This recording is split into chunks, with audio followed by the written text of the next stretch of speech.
Tell us a bit about yourself, sir. Yeah, very old, obviously. Next Wednesday, I'll have been in the business for 49 years. Really? I'm getting into my 50th year. I've worked in retail. I started in a beautiful jewels in Plymouth.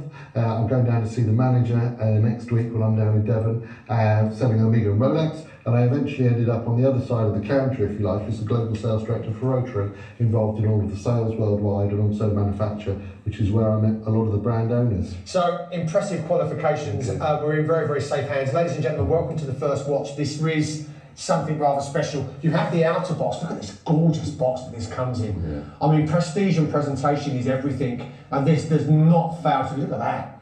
Does not fail to deliver. So fantastic. The box is great. Don't go any further. The box is just out of this world, isn't it? Now look at this. Yeah. Now this is our first piece.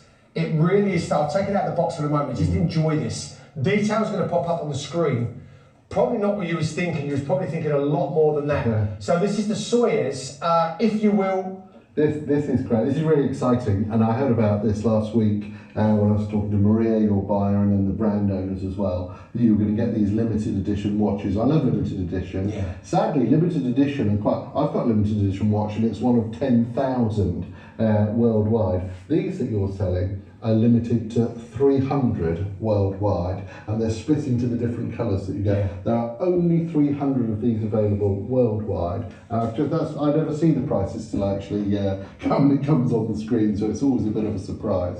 But it's first and foremost, it's a fabulous looking watch, isn't it? It is stunning. After that, there's all the excitement that it's a limited edition. There are only 300, only another 299 people, apart from yourself, will get one. And I think for me, that makes it really very, very fantastic. It's got, the first thing you'll notice when you're holding it though, it's got this fabulous silicone strap, which is so comfortable on it. You can see on the dial it says limited edition, but there's a lot of really important parts on this dial that you can see. All around the inner bezel, it tells the story in Russian, okay, of the whole idea of this joint effort between Apollo and Soyuz. And this was back in 75, and you know, you're too young to remember, but going back a few years before that, there was all this worry with the Cold War, and there was all this against Russia against the USA, and it was a very, very serious thing when you think about it now. And Brezhnev said about this that it was a great thing for them to get involved together,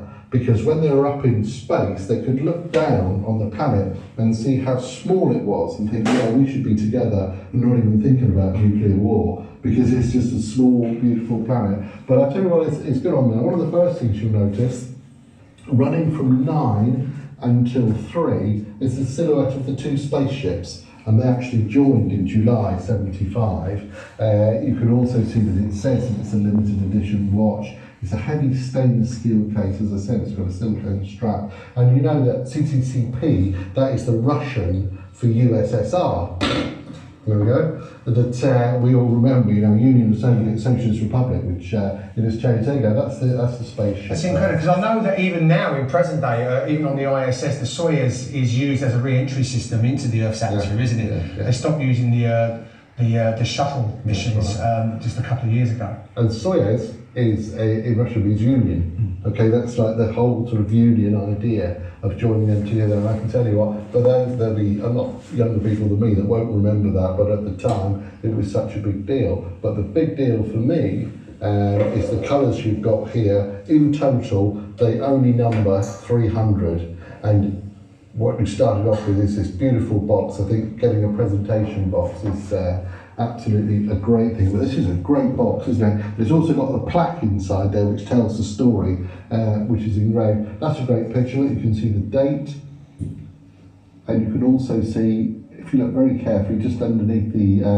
Apollo, you can see the heartbeat of the watch moving, so you can actually see. Now these movements, they're all made in the Slava factory. So the factory they started to build the factory from memory 1924, and then they started to build watches around about 1930. But not only watches, they built clocks as well, and wall clocks. And for me, the sort of the quirky bit with this whole story is they also built chess clocks. Did they really? Right, yeah. So you know when you see the guys, you see them on TV. A playtime. You do your position and then click. That they were making those clocks there.